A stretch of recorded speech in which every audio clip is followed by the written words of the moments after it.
Welcome back to Mad Hatter's Civil War history. In today's video, we examine another understudied battle, the Battle of Champions Hill. In May 1863, Grant moved into central Mississippi to isolate the Confederate forces at Vicksburg. The Confederates, led by Lieutenant General John C. Pemberton, confronted Grant's Army of Tennessee at Champions Hill, a location advantageous for artillery deployment due to its elevated position. The Union troops faced challenging terrain filled with ravines and dense underbrush as they advanced towards the Confederate artillery stationed on the hill. What would the outcome be? Who would prevail? Don't forget to like, follow, and press the notification button to be kept up to date on all our informative videos on the American Civil War.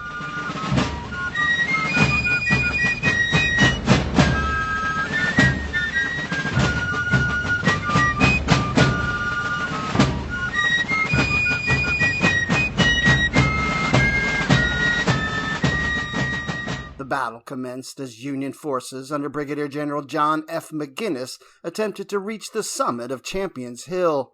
Confederate Captain James F. Waddell's Alabama battery opened fire as the Union troops approached, but their artillery fire largely missed the advancing Federals who had taken cover. The 11th Indiana was the first to reach the crest, and they were soon reinforced by the 46th Indiana, capturing the Confederate guns despite a fierce counterattack from the Confederates. The barren summit of Champions Hill presented an ideal site for Lieutenant General John C. Pemberton's Confederate Army to deploy artillery batteries on the morning of May 16, 1863. If the Union soldiers of Major General Ulysses S. Grant's Army of Tennessee wanted to take out the artillery, they would have to push through deep ravines choked with tangled underbrush in order to reach the summit. But that was exactly what they did at the start of the battle. As the Yankees of Brigadier General George F. McGinnis's brigade neared the crest of the hill, Captain James F. Waddell's Alabama battery loaded its guns with canister rounds designed to repulse infantry at close quarters. McGinnis Yankees fixed bayonets as they made their way towards the summit and the menacing Confederate artillery. When they were 75 yards from the battery, McGinnis issued orders for his troops to lie down to avoid the Confederate artillery fire. When the Confederate gunners fired their guns, the tin cans containing the iron balls tore open as they left the barrel, but the contents whisked over the heads of the prone Federals. The 11th Indiana was the first unit to gain the crest of Champions Hill, but McGinnis brought up Colonel Thomas H. Bringhurst's 46th Indiana to reinforce the other Hoosiers already on the summit. The 46th Indiana came on at the double quick and captured the guns. Confederate infantry, however, rallied and counterattacked in a bid to retake the guns. At this point occurred one of the most obstinate and murderous conflicts of the war, wrote McGinnis. The two sides fired on each other at point-blank range and fought each other with clubbed muskets and bayonets. Some fell to the ground dead, while others screamed in agony from terrible wounds. Charge followed countercharge as each side sought to vanquish the other atop Champions Hill. The struggle for the Confederate guns on the crest of the hill would prove to be one of the most savage contests of the battle.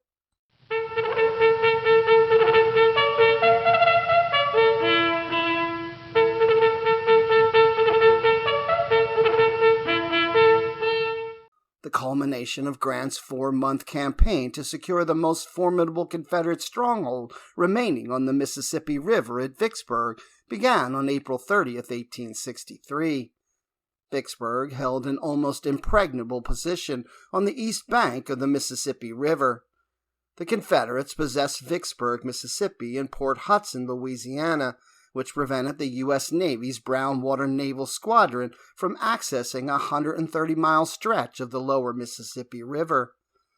Holding this crucial section of the river also enabled Richmond to keep a line of communications open with Confederate forces in the Confederacy's Trans-Mississippi Department.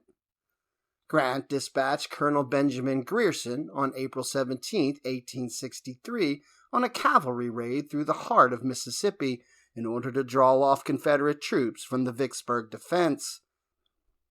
At the same time, Colonel Abel Strait set off 2 days later on a raid to destroy parts of the Western and Atlantic Railroad in North Georgia in order to pry Confederates from Chattanooga, Tennessee. The Union High Command reasoned that if the Confederates could conduct successful mounted raids into enemy-held territory, so could the Union Army. Grant and Rear Admiral David D. Porter maintained steady pressure on the Confederate forces holding the last section of the Mississippi River. Porter steamed past the Vicksburg batteries on 2 occasions in mid-April with his gunboats and transports.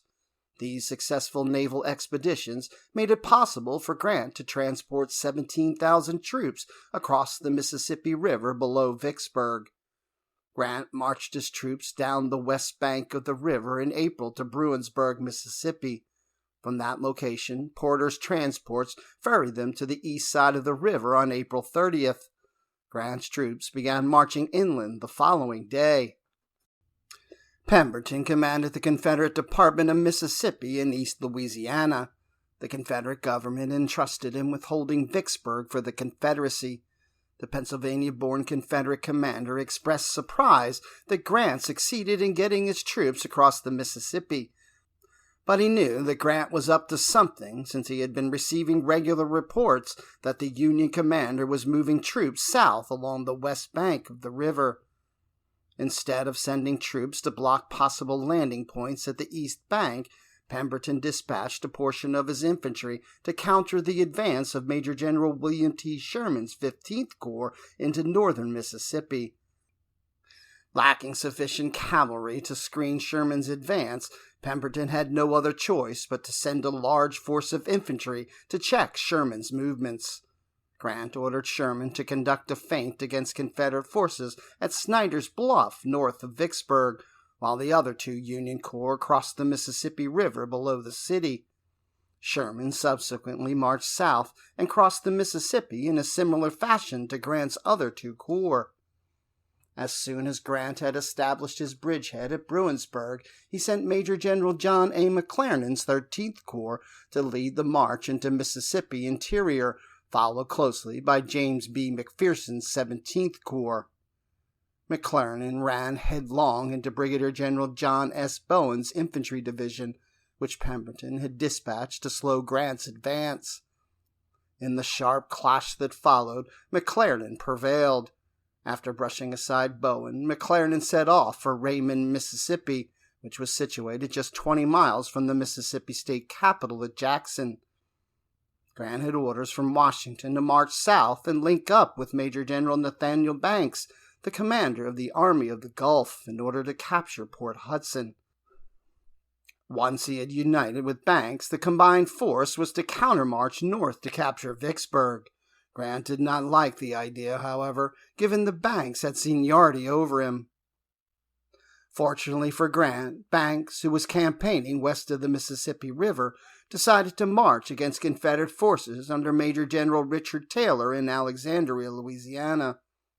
With Banks deliberately avoiding an attack on Port Hudson, Grant was free to continue his offensive against Vicksburg without interference from Banks. To strengthen the defense of Vicksburg, Confederate President Jefferson Davis had ordered Confederate General Joseph E. Johnston to Mississippi on May 9th to take personal command of the effort to defend Vicksburg. Johnston arrived by train in the Mississippi capital on May 14th after a circuitous train ride from Tennessee that took him through Atlanta, Montgomery, Mobile, and Meridian. I arrived this evening finding the enemy forces between this place and General Pemberton, cutting off communication. He wired despondently to the Confederate government in Richmond, Virginia. I am too late. Grant initially had planned to move directly on Vicksburg from Raymond, but when he learned that Johnston had scraped together Confederate reinforcements at Jackson, Grant decided to knock Johnston out of the fight before turning west to Vicksburg. Grant sent the 2 corps of McPherson and Sherman to capture Johnston's position at Jackson.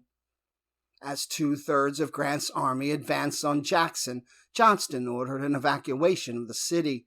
Johnston had just 2 brigades, those of Gregg and Brigadier General W.H.T. Walker, totaling 6,000 men at Jackson. Gregg had marched to Jackson from Port Hudson, while Walker had arrived from the east as reinforcements from General P.G.T. Beauregard's Department of South Carolina, Georgia, and Florida. Johnston faced 25,000 Union troops at Jackson. Knowing he was heavily outnumbered, Johnston instructed Gregg to fight a delaying action to cover the evacuation of the city.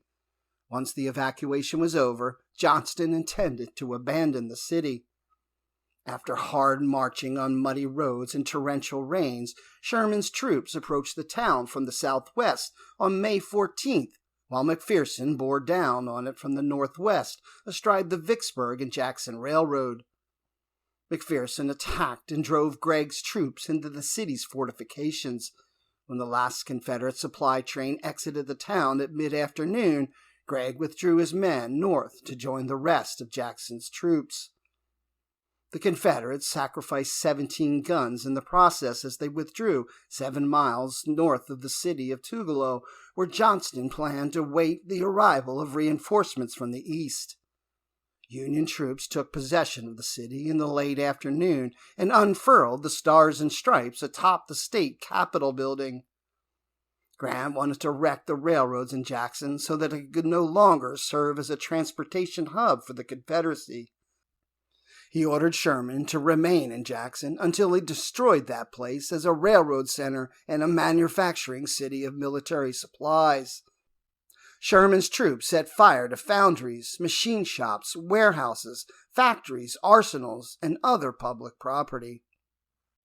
Having driven Johnston out of Jackson, Grant abandoned the city and turned back towards Vicksburg. Grant's Army of the Tennessee, which was traveling on 3 parallel roads, passed through Clinton on the morning of May 16th and continued west toward Edwards Station on the east bank of the Big Black River. As the Union Army advanced westward, it ran into Pemberton's defense along Ratliff Ridge, overlooking Jackson Creek that covered the Middle Road and the Raymond Road. Ratliff Ridge extended south to Champion Hill, a commanding height that rose 100 feet above the surrounding terrain. The area in which Grant and Pemberton would do battle that day consisted of ridges, ravines, sunken farm lanes, and stands of timber. Champion Hill itself was bald, giving the enemy a commanding point for his artillery, and was really the key of the position, wrote McPherson. Baker's Creek skirted the battlefield to the west, and 3 roads crossed it. Raymond Road crossed Baker's Creek on the lower bridge.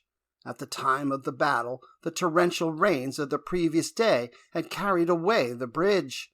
Pemberton instructed Major Samuel H. Lockett, his chief engineer, to oversee the immediate repair of the bridge. A second road, known as Middle Road, paralleled Raymond Road to the north.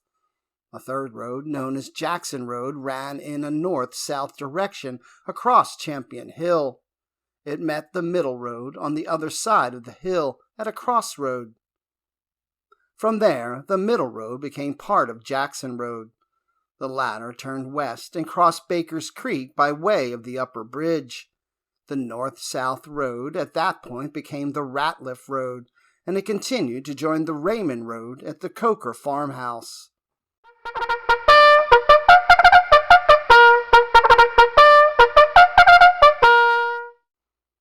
The first contact came at mid-morning on the Raymond Road when the skirmishers of Brigadier General Andrew J. Smith's 10th Division of McClernand's Corps made contact with the skirmishers of Major General William W. Loring's division. Grant had given McClernand explicit orders not to bring on an engagement, and the Corps commander had passed those orders along to Smith. Smith, in turn, told Brigadier General Stephen D. Burbridge, who commanded the 1st Brigade of the division, to scout the enemy position, but not to bring on a general engagement until the rest of the division had come up. As the 2 sides skirmished, Loring fell back to the Coker House Ridge. Smith mistakenly believed he had succeeded in driving back Loring's troops, but Pemberton had ordered Loring to pull back his troops to the ridge. The skirmishing continued, with other units on both sides deploying skirmishers. With the Union guns already in action, the Confederates began firing their artillery as well. Brigadier General Peter J. Osterhaus, 9th Division of McClernand's Corps, came up against Brigadier General Stephen D. Lee's 2nd Brigade of Major General Carter L. Stevenson's division on the Middle Road in front of the Crossroads. The Crossroads was the strategic intersection of the Jackson Road, the Plantation Road, and the Middle Road, which led southwestward to Raymond. Osterhaus, operating under the same orders as Smith, did not press the Confederates. He established a skirmish line, unlimbered his artillery, and awaited further orders. Although neither side moved aggressively against the others, casualties occurred in the fighting along the Middle and Raymond roads. A well-aimed shot by Confederate artillerists struck one of Osterhaus's caissons, causing a large explosion. Union artillery also caused considerable carnage. As Pemberton listened to the sounds of skirmishers on the southern half of the battlefield, a messenger arrived with an urgent dispatch from Johnston. The dispatch contained a message from Johnston informing Pemberton that he had evacuated Jackson. It also contained orders instructing Pemberton to join forces with Johnston in the vicinity of Clinton, which was situated 14 miles west of Jackson.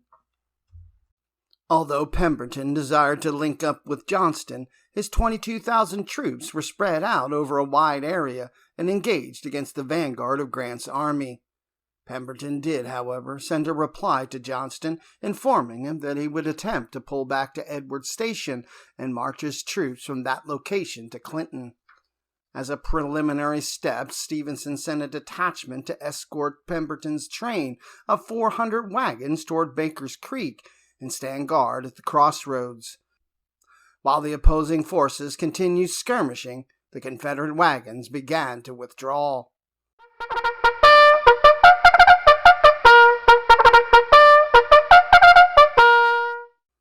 The northern half of the battlefield, where Champion's Hill was situated, experienced a different type of fighting than that which unfolded on the southern half of the battlefield along the Raymond and Middle roads. Brigadier General Alvin P. Hovey's 12th Division of McClernand's Corps and General John A. Logan's division of McPherson's 17th Corps proceeded west along the Jackson Road toward Champion's Hill. Grant accompanied McPherson. He was eager to trap Pemberton before he had a chance to join forces with Johnston. Spying the Union infantry advancing along Jackson Road, Confederate skirmishers deployed on the hill notified Lee. The intrepid Confederate brigadier led the 5 regiments of his Alabama Brigade from their position on the Middle Road to the crest of Champion's Hill. To maintain the integrity of the Confederate line of battle, Brigadier General Alfred Cummings' 3rd Brigade of Stevenson's division deployed his troops in Lee's former position on the Middle Road. Grant, who had 32,000 troops on hand with which to engage Pemberton, established his headquarters at the Champion House. McGinnis, of Hovey's division, sent skirmishers forward to drive off a Confederate patrol. McGinnis first rode to within 300 yards of Champion's Hill to reconnoiter the Confederate position. He then rode to Grant's headquarters, where he informed the Union commander of the nature of the terrain on which they would be fighting. McGinnis informed Grant that the ground consisted of cultivated fields as well as hills and ravines covered with timber and choked with undergrowth. Despite the rugged terrain, Hovey urged Grant to attack the Confederates. However, Grant told him he would not make a general attack until all of McPherson's troops were at hand. Hovey, whose 12th Division was composed of just 2 brigades, returned to his command and completed the deployment of his command by moving Colonel James R. Slack's 2nd Brigade into position to the left of McGinnis's 1st Brigade. Logan arrived at 10 a.m. and deployed his troops in a way that extended the Union line to the west. Logan positioned Brigadier General John E. Smith's 1st Brigade and Brigadier General Mortimer D. Leggett's 2nd Brigade to the right of McGinnis, while holding Brigadier General John D. Stevenson's 3rd Brigade in reserve. A half-hour later, the Union troops began their advance on the northern half of the battlefield. Hovey's troops moved up to the north slope of Champion's Hill, and Logan's 2 brigades advanced on his right. 3 Union batteries went into action to support the attack. Lee's Confederates had just reached the crest of Champion's Hill when the Union vanguard attacked. Lee's Alabamians fired crashing volleys that checked the advance of Hovey's blue ranks. Our artillery was hastened forward from point to point over the numberless hills of this most rugged country, and poured its deadly fire into the Confederates, wrote Reverend Thomas M. Stevenson, the chaplain of the 78th Ohio. John Stevenson brought his 3rd Brigade around to the far right of Brigadier General John E. Smith's brigade and swept around Lee's flank. The soldiers of one of Stevenson's regiments, the 32nd Ohio, were eager to restore their reputation, which had been tarnished the previous year when they surrendered at Harper's Ferry. Colonel Benjamin F. Potts led the Buckeyes in a furious charge against the Confederates. Meanwhile, McGinnis's 1st Brigade of Hovey's division moved forward to engage Lee's Alabamians until they discovered another body of Confederates closing in on his right flank. He halted his troops and redirected them to fire on the advancing Confederates. McGinnis's infantrymen fired heavy volleys into the enemy, while Union artillery pounded the Confederates. The combination of musket and artillery fire stopped the Confederates cold. From the edge of the timber, we drove the enemy step by step for nearly 800 yards over deep ravines and abrupt hills, wrote McGinnis. Cummings' Georgians came up at this time minus 2 regiments left behind to contain Osterhaus's troops. They went into position to the right of Lee's Alabamians. Cumming formed his brigade on rough ground that was heavily timbered. A gap soon appeared between Lee and Cumming. To address the problem, Cumming detached his left regiment to fill the gap, but the 2 right regiments had to stay where they were to protect an Alabama battery stationed at the crossroads. Equally troubling for the Confederates, a 300-yard gap also existed between Cummings' forward position and the regiments at the crossroads. Cumming was in the process of straightening his battle line when the Federals struck. Their musketry staggered the Georgians. Carter Stevenson observed the fighting on Champion's Hill and requested reinforcements from Pemberton. Pemberton responded by ordering Brigadier General Seth Barton's Georgia Brigade to his assistance. Barton, whose troops were deployed in support of Cummings' 2 regiments at the crossroads, detached 1 regiment and a section of artillery to secure the lower bridge at Baker's Creek. Barton then ordered the rest of the Georgians into position to the left of Lee's Alabamians. With hardly time to deploy, they drove John Stevenson's skirmishers back into the brigade's main line. McGinnis's Hoosiers had prevailed in the bloody struggle for Waddell's guns atop the crest of Champion's Hill. After hand-to-hand fighting that lasted about 5 minutes, 2 of the 3 regiments of Cummings' Georgia Brigade were routed. Slack's Midwesterners then struck Cummings' right flank hard, which made the rout complete. In the process, they captured 4 more Confederate guns. As the contest for Champion's Hill heated up, McPherson ordered both Logan and Hovey to assault the Confederates holding the crest of the hill. Captain Max Corbett's Cherokee, Georgia artillery, which was attached to Barton's brigade, opened a brisk fire on Logan's men. Logan's troops, who had been marching at the Double Quick, arrived on the battlefield eager to join the fight. McPherson and Logan rode down the line and stopped next at the 31st Illinois of Smith's brigade. Logan knew the Illinoisans, having helped raise the regiment at the start of the war. "We must whip them here, or all go under the sod together," shouted Logan, adding, "Give 'em hell." The Confederate battery on top of Champion Hill shelled Smith's men as they swept forward. The Yankees had to cross some high rail fences before they could reach the Alabamians at the top of the hill. Smith's men pitched into the outnumbered Alabamians with a loud cheer that drove them back up the hill. Cummings' retreat had left Lee's right flank open, so Lee withdrew his brigade from Champion's Hill. Several regiments of Barton's Georgia Brigade on the right subsequently became disorganized as John Stevenson pressed his attack. By 1:30 p.m., the Federals had captured Champion's Hill. With no fight left in them, Carter Stevenson's men streamed in full retreat towards the crossings at Baker's Creek. Pemberton and his staff rode among the dispirited Georgians in an attempt to rally them. The Confederate commander called for help from division commanders Bowen and Loring, but both refused. Neither liked Pemberton, and they were not going to risk the lives of their soldiers to assist him. Both generals informed Pemberton that they were under too much pressure on their own fronts to come to his assistance. This was not true, though, because neither Osterhaus nor Smith showed any inclination to engage the Confederates in front of them. Pemberton later blamed Loring for not reinforcing the Confederate left on Champion Hill, but if Loring had come to his aid, he would have left the Raymond Road undefended. Since his dispatches to his division commanders had not produced any results, Pemberton rode south to see if he could find some fresh troops to assist Carter Stevenson's exhausted command. Pemberton found Bowen and ordered him to go into action with his 2 divisions on Stevenson's right flank. Leaving skirmishers and artillery behind to hold Osterhaus, Brigadier General Francis Cockrell, who commanded a brigade of Missourians, and Brigadier General Martin Green, who commanded a brigade of Arkansans, maneuvered their rough and ready Western troops against Slack's brigade.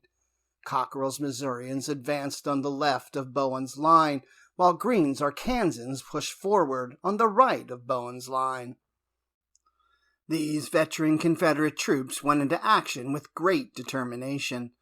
On their way to engage the Yankees, they passed through the ranks of Cummings' demoralized Georgians. Cockrell, a colorful personality, rode among his men with his reins and a large magnolia in his left hand and his sword in his right. As they advanced, a group of Southern women in the yard of Isaac Roberts' house, which Pemberton had chosen as his battlefield headquarters, sang Dixie to the Missourians and the Arkansans to cheer them on. Without a shout of defiance, and with the gleaming bayonets and banners pointing to the front, the gray line leaped forward, and moving at quick time across the field, dislodged the enemy, wrote Colonel Robert S. Bevier of Cockrell's brigade. Bowen's men charged the Union line on Champion's Hill at 2:30 p.m. and broke it. In their hurried retreat, the Yankees abandoned many of the Confederate cannon they had fought so hard to capture. Bowen's men pressed their advantage, forcing Hovey's men back up the Jackson Road to their starting point. It was an amazing feat of arms, considering Bowen's men received no assistance from any other Confederate regiments. The Federals, however, still had plenty of fight left in them. They reformed and once again climbed the steep slope of the hill in a bid to retake the summit. When they were within 8 feet of the summit, the Confederates fired well-aimed volleys into their ranks. That section of the Union line collapsed so suddenly it seemed the entire Union line might crumble and melt away. Stunned by the reverse, the Union soldiers gloomily returned to the base of the hill. The gallant Southerners, however, soon ran out of ammunition. Carter Stevenson had sent the ammunition supply wagons to the far side of Baker's Creek in order to prevent the enemy from capturing them. Thus, the gallant Confederate charge that almost split the Union army in half ground to a halt for want of ammunition. The Confederates on Champion's Hill began searching through the cartridge boxes of the dead and wounded soldiers in a quest to replenish their ammunition. Even so, their advance stopped 300 yards from the Champion house. Bowen tried his best to keep the attack going.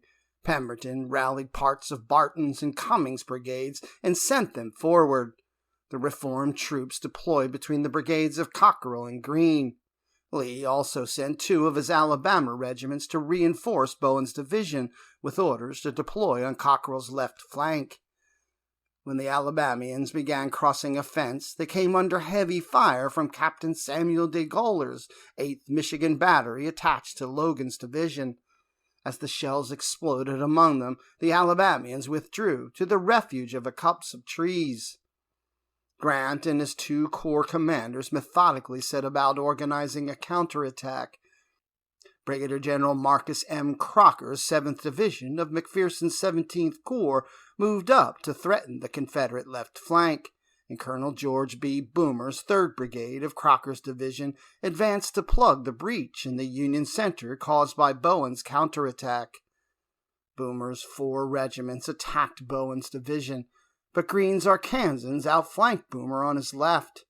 In a bid to support the Union troops engaged, Hovey massed 16 guns from his 3 batteries southeast of the Champion House. The Union artillery pounded Greene's men. Meanwhile, Colonel Samuel A. Holmes' 2nd Brigade of Crocker's division went into action on Boomer's right. This checked the Confederate advance. It also brought time for Hovey to reform his troops. Determined to overwhelm Pemberton's Confederates, Grant brought forward yet another Union brigade to align on Boomer's right flank. He also shifted John Stevenson's brigade of Logan's division from the right to support the Federal center.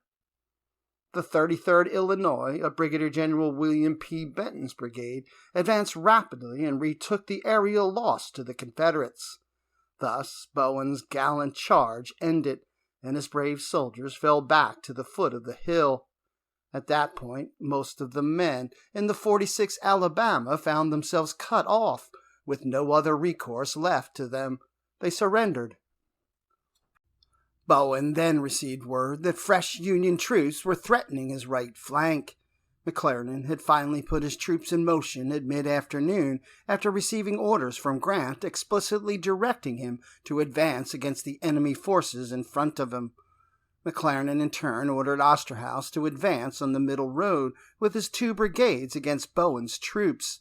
At the same time, McClernand ordered Smith's division to move forward along the Raymond Road. Brigadier General Theophilus T. Garrard's 1st Brigade spearheaded the advance of Osterhaus's division. Garrard's men overran a Confederate picket and came within 500 yards of the crossroads when Osterhaus, who was overseeing the advance, ordered Garrard to stop.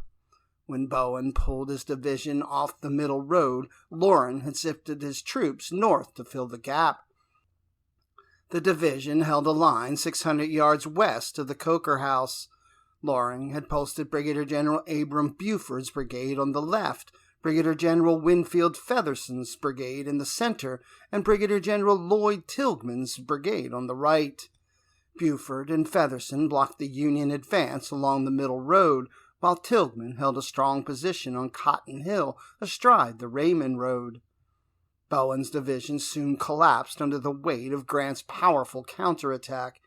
Arkansans and Missourians joined Georgia and Alabamians already in full retreat towards the bridge spanning Baker's Creek.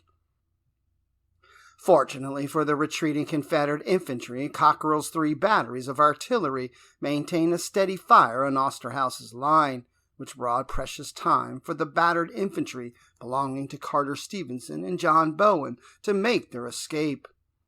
With 2 of his divisions in full retreat, Pemberton continued to search for Loring. As he rode south, he came across Buford. He told Buford to send 2 regiments to the crossroads and take the rest of his regiments north to defend the Jackson Road. Buford sent the 12th Louisiana and 35th Alabama towards the crossroads, with orders to guard against any attempt by the Union forces to capture Cockrell's guns.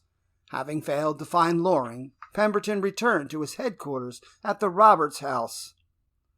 Before leaving the Roberts House, he issued orders to his division commanders for a general retreat to the Big Black River.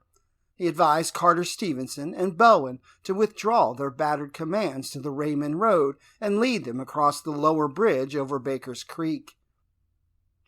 Major Lockett's engineers had labored throughout the day to rebuild the lower bridge. Fortunately for the Confederates, the water level in the creek had been dropping steadily throughout the day. Indeed, the waters had dropped to such a point that the creek was also fordable in some points near the Raymond Road, thus allowing for the retreating Confederates to cross the creek simultaneously at several places. Loring rode to the middle road, where he began deploying his troops for a counterattack to retake the crossroads. But when a member of Pemberton's staff handed him orders for a general retreat, he broke off his preparations for the counterattack. Pemberton's orders instructed Loring to cross Baker's Creek and take up a position at Edwards Crossing, prepared to fight a rearguard action to allow Pemberton's other two divisions to make it safely back to Vicksburg. By 4:30 p.m., McPherson's corps had taken possession of the entire length of the Jackson Road, Champion's Hill, and the upper bridge on Baker's Creek. On the southern half of the battlefield, McClernand's corps had secured Ratliff Ridge. From the heights of Champion's Hill and Ratliff Ridge, Union brigade commanders halted their commands to dress their lines and scoop up hundreds of Confederate soldiers who were at the rear of the disorganized ranks trying to cross Baker's Creek. The Union soldiers who had been in the thick of the fight knew that they had achieved a great victory, but the heat and exertion involved in fighting in rugged terrain had completely sapped their energy. Although it was clear to them that the majority of Pemberton's army was in full retreat, they still saw Loring's 3 brigades holding an attack line between Ratliff Ridge and Baker's Creek. As the Confederates retreated across Baker's Creek at Lower Bridge, Tilghman's Mississippi artillery battles dueled with Andrew Smith's divisional guns deployed with Burbage's Midwestern infantry.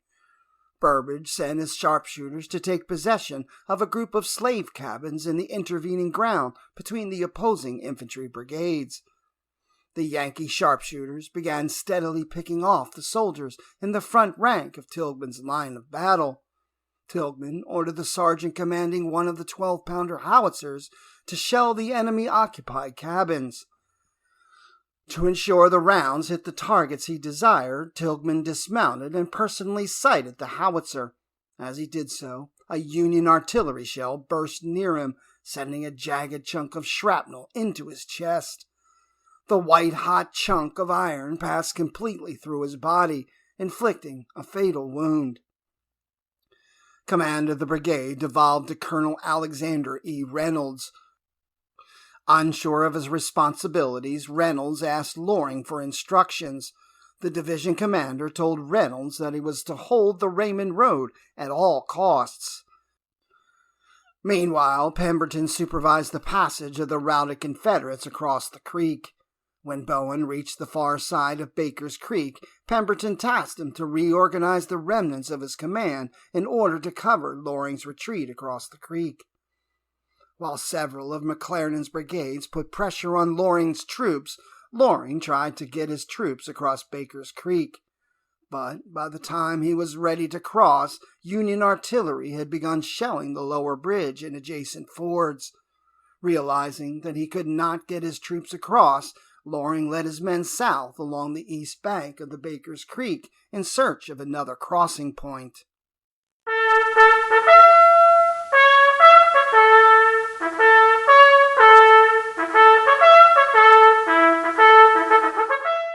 Loring realized after nightfall that he was not likely to find another ford. He therefore resolved to march east to rendezvous with Johnston. The darkness and the muddy condition of the roads compelled Loring to order his troops to abandon the artillery and ordnance wagons. The gunners disabled the cannons, but took the horses and harnesses for future use. Having given up on rejoining Pemberton, Loring led his troops on a roundabout route that took them to Crystal Springs and then north through Jackson to reunite with Johnston.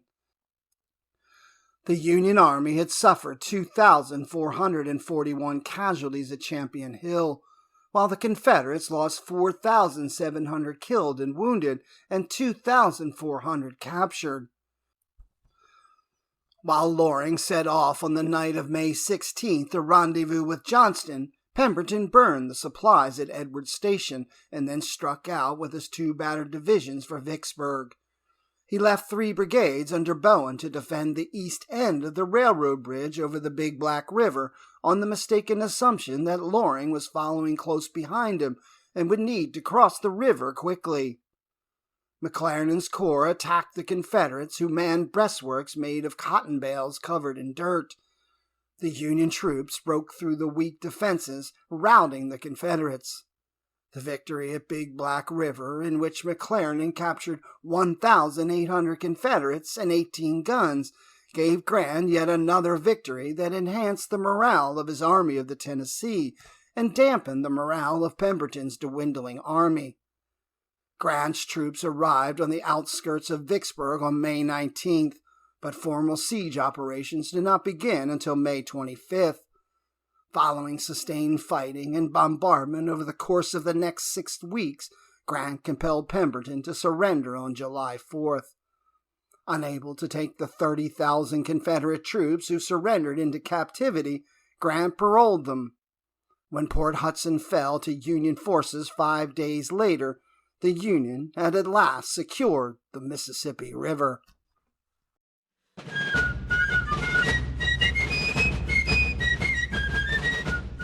Thanks for watching this episode of Mad Hatter's Civil War History. Like, follow, and click the bell for notifications to ensure you see all of the latest content.